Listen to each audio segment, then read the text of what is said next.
Travis Wayne Goodsell. Since we're in a martial law status in America's second Civil War, again for the exact same reasons. The rights of blacks to be free, to live, and to have property. I thought I would speak to you Mormons about the most infamous racist of all, Brigham Young, the red-nosed reindeer. Brigham Young. The gospel topic essay, the gospel topic essay is Race and the Priesthood. Has finally come out and confessed, yes, Brigham Young is a racist. They couldn't pin it on Joseph on this one, because if they pin it on Joseph, Joseph was the foundation of this church, and the foundation was built on racism? That's going to be a little difficult, considering Joseph gave the Melchizedek priesthood to blacks and ran as President of the United States in 1844 on a platform of, is it abolitionism? The abolishment of slavery. And he was not a Democrat. He was I think he called it a restorationist. I'd have to refer back to his platform document. And so, the church can't pin racism on Joseph Smith. They apparently have succeeded in pinning polygamy on Joseph. So they were successful that way, pinning blood atonement on Joseph Smith. They were successful on that. And they've been successful in pinning the destruction of the Nauvoo expositor, which got Joseph arrested. So they pinned it on him for that. But they can't do it for racism. Oh, they've also pinned the temple text of the endowment and the endowment itself in the ceremony, other than the washing and anointings, on Joseph. They've pinned the inverted pentagram on Joseph. So if I'm going to sit here and think about it, I can come up with a whole bunch more stuff that they've pinned on Joseph Smith. But not racism. And so here's the big question, Mormons. Is it okay to be a racist? Because if you're a racist, you support, aid and abet, if not participate in the murder of blacks. And as they also pinned Section 132 on Joseph Smith, what does Section 132 say you cannot get away with to have exaltation? Murder. And so,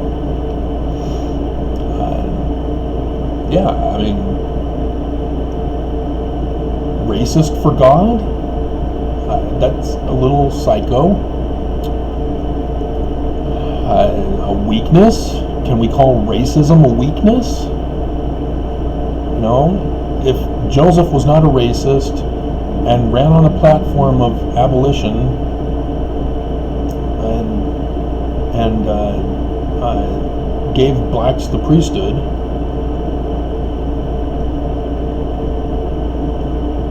is God's chosen successor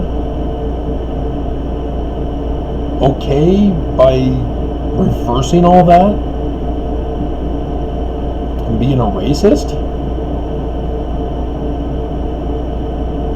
Does that make it a true succession line to be a racist? Are you sure you want to go down that path, Mormons? Because you come up with a lot of speculative doctrines to try to apologize and justify to the world, and you create tons of speculation myths for Mormonism. Are you sure you want to go down that path? Are you just wanting to be a white, silent person on the matter? Because that's what's going on now, is talking about white silence. White supremacists are now silent. They're waiting for the anger to boil over and calm down. You're being emotional. Sound familiar, women? Are you sure you're okay with racism from the leader of the Church of Jesus Christ of Latter-day Saints? Are you sure it's the true Church of Jesus Christ of Latter-day Saints?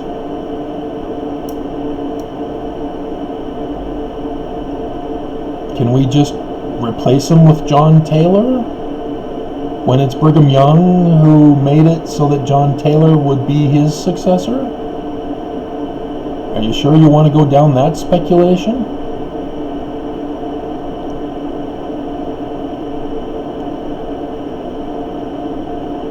See, the story of King Noah,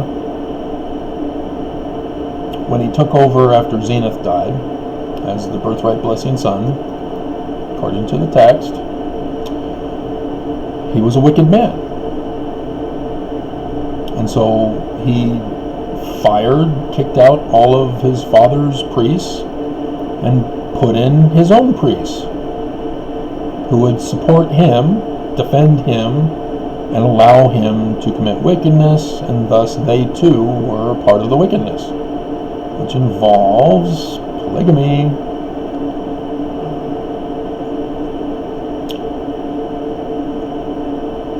And in that particular story, it talks about Alma, who was one of the priests, who listens to Abinadi, who was victimized under King Noah and is burned to death, just trying to warn them of destruction for being wicked. And Alma still has priesthood powers to baptize, but he didn't have higher power, priesthood power, authority to do what King Mosiah could do. And so he said, I don't have authority to lead you, I have authority to baptize you, and I am only going to teach you the words of Abinadi,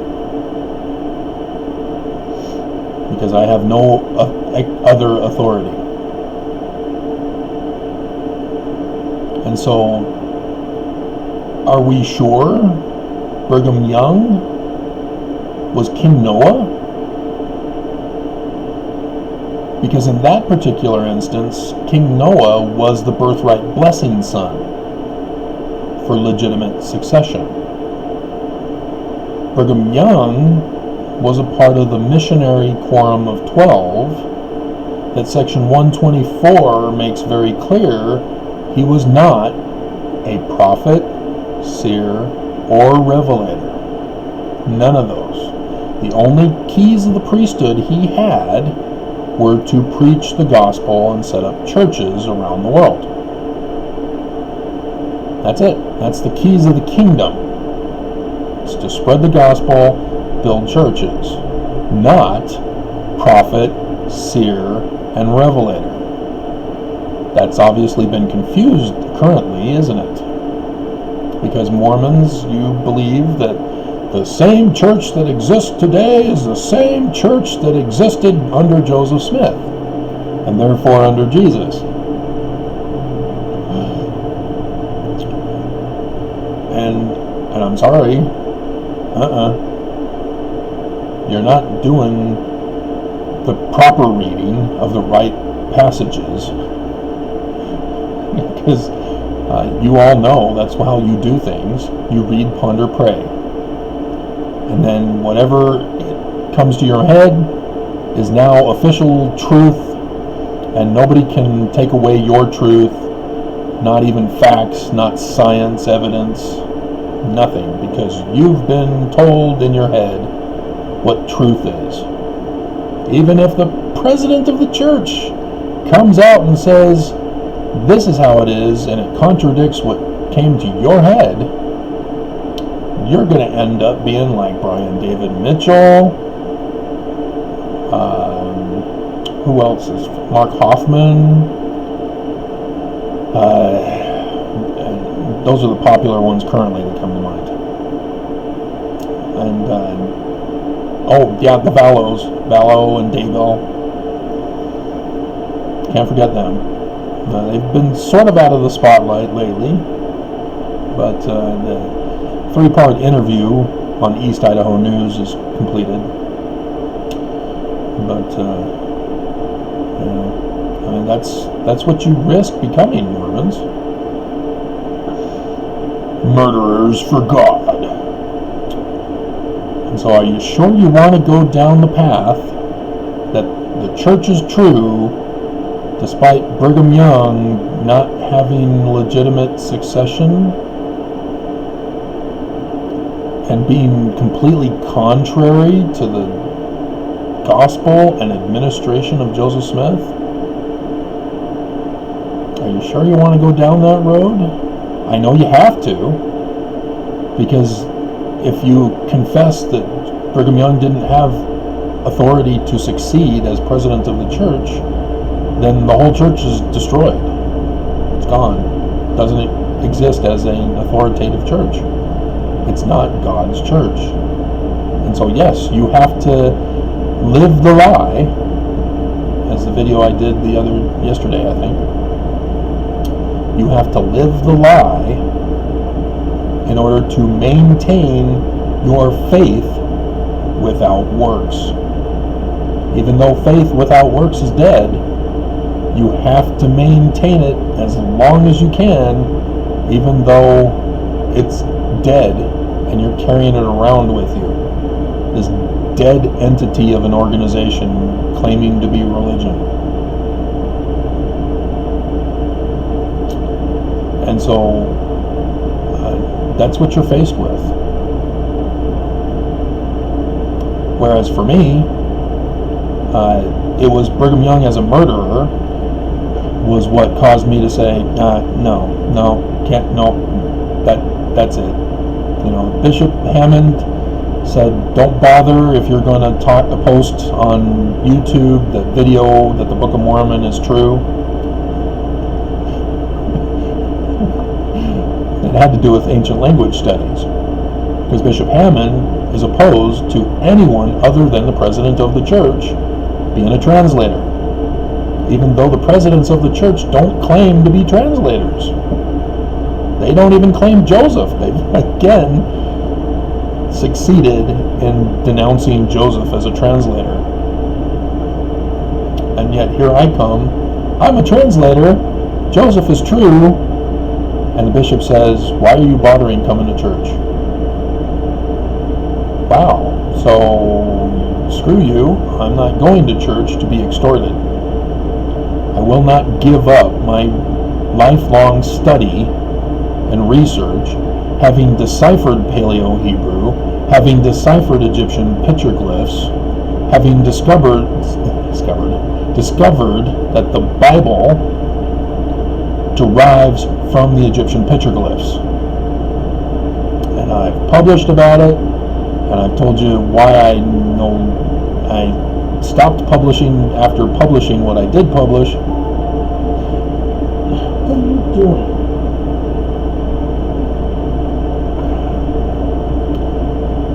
hacking my printer.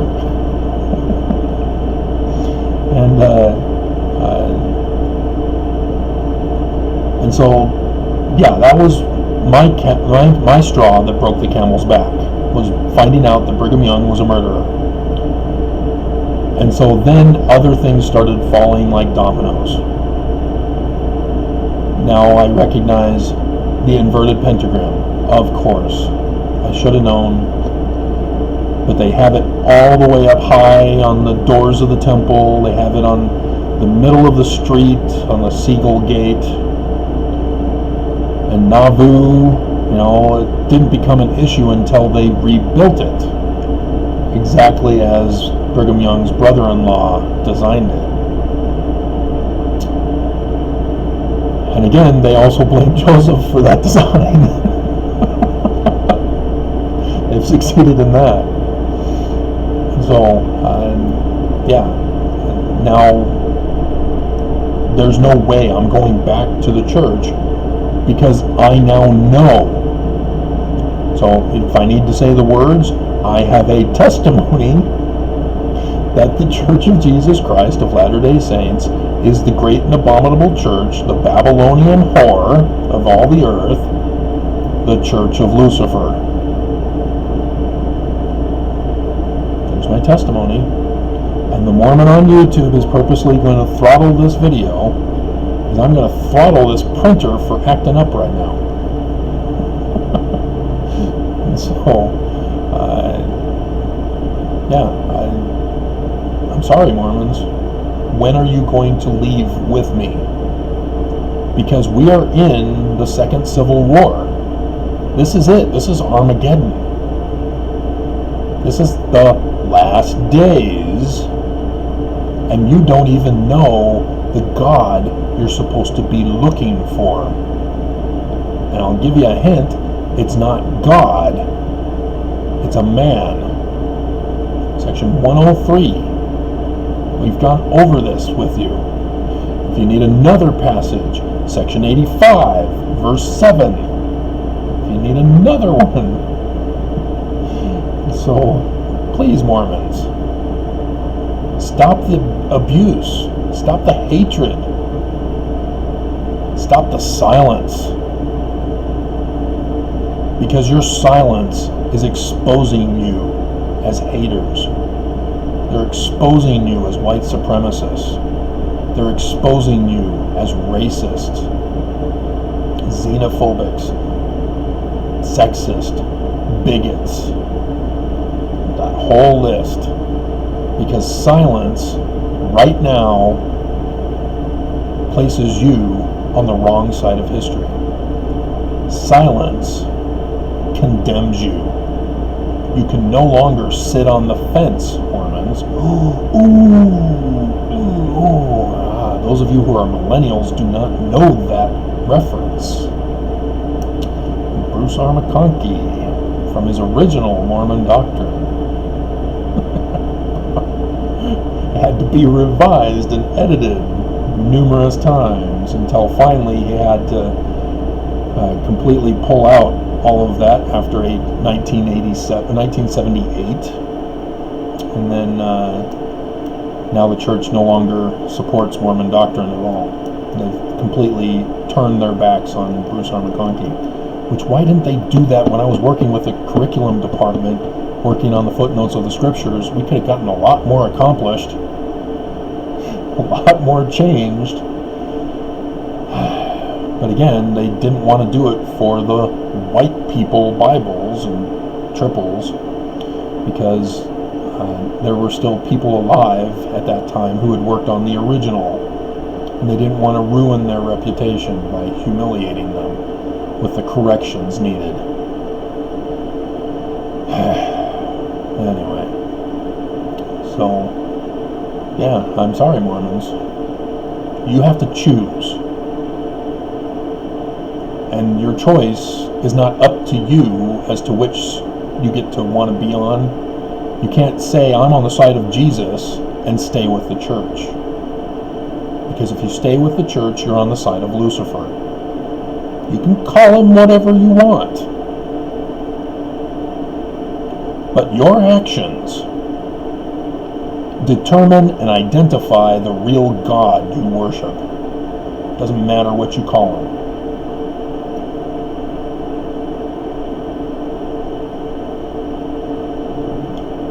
Because, I'm sorry, the clock is ticking out. Al Sharpton says time's up. And it may be. Because I don't see Trump backing down from this one this time. I don't see how he can pull off the con. And he's never really backed down anyway. The southern border incident, oh, he signed the document, yay, it's no longer an issue. Well, no, it got worse after he signed the document. And so that's how he operates. So, again, read Alma chapter 61, verse 8. And replace Zarahemla with not only Washington, D.C., but also Salt Lake City.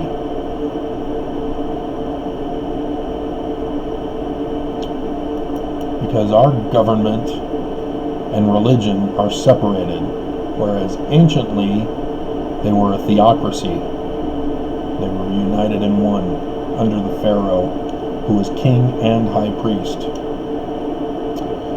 So, and then of course you'll have to turn north to east. So, but read it. That's why I was giving you the warnings last couple of days. That's why I couldn't get to sleep the one night, because I knew I had to get the warning out as soon as possible to give you as much time as possible to prepare. I had to deal with a court matter today because the judge did her denial thing, but I talked all about that. And so I wasn't able to work on the backpacks that I had been asking you to take care of. So, what's it going to take, Mormons? What's it going to take?